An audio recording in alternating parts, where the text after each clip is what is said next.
The house remembered him even after he was gone. It sighed his name in the creak of the floorboards, whispered it in the rustle of the wind through the eaves. We thought bringing another child in would ease the ache, but we were wrong.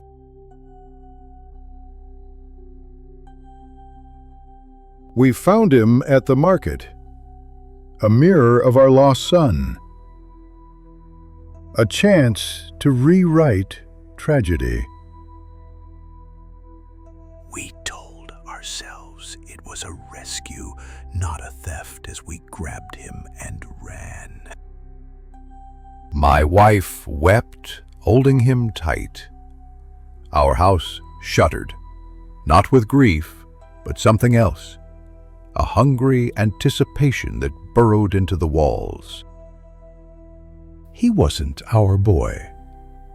Small cruelties bloomed like poisonous flowers, peeing on the rug, tearing up photos, mimicking our dead son's song with a mocking cadence.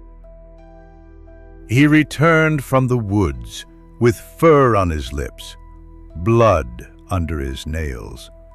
A rabbit was missing, and he watched us, dissecting our every reaction.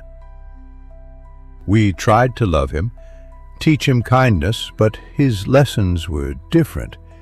He learned to unlock doors, silence the dog with a stare. The neighbor's cat became a trophy, presented with a chilling vacant stare. My wife fled, burying her face in the kitchen counter, unable to bear the sight. He knew what we couldn't admit. We couldn't keep him. He dialed a number, a child reading the page, a smirk twisting his lips. They came in the rain, not with love, but with something colder. They threatened us, begged us to keep him. No, the mother said, too light, too relieved. They would move, change numbers, anything to be rid of their son.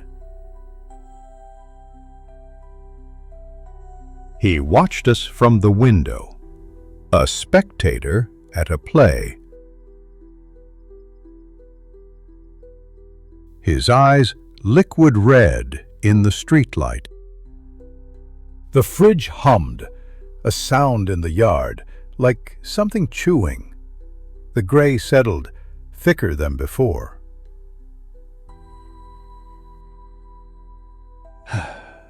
We did what grief made us do. And now, what have we done? The dog began to whine, a low, guttural sound that resonated with the unease settling in our bones. It scratched at the door, its eyes wide with terror. Curiosity and dread pulled us towards the door. What lay behind it was something we could never have imagined, something that defied all reason. I reached for the doorknob, my hand trembling. Each creak of the hinges was a scream in the silence, each shadow a grotesque shape looming closer. The door swung open, revealing a scene that would forever haunt our nightmares. The room was filled with shadows, and a chilling wind swept through, carrying whispers of madness. The air grew heavy, thick with a palpable sense of wrongness. We stepped inside, our hearts pounding in our chests, our minds struggling to comprehend what we were seeing. The walls seemed to breathe, the shadows to whisper. A chorus of voices echoed in our minds, each one a twisted mockery of love and hope. Time seemed to warp and twist, the present merging with the past, reality dissolving into a nightmarish hallucination. We tried to scream, but our voices were trapped in our throats, our bodies paralyzed by fear. We were helpless, trapped in a nightmare of our own making.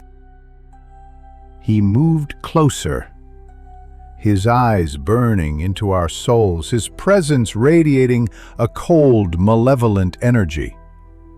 We knew then that we had made a terrible mistake. We had opened a door to something ancient and evil, something that should have remained locked away forever. And now it was here, in our house, in our lives, consuming us from the inside out.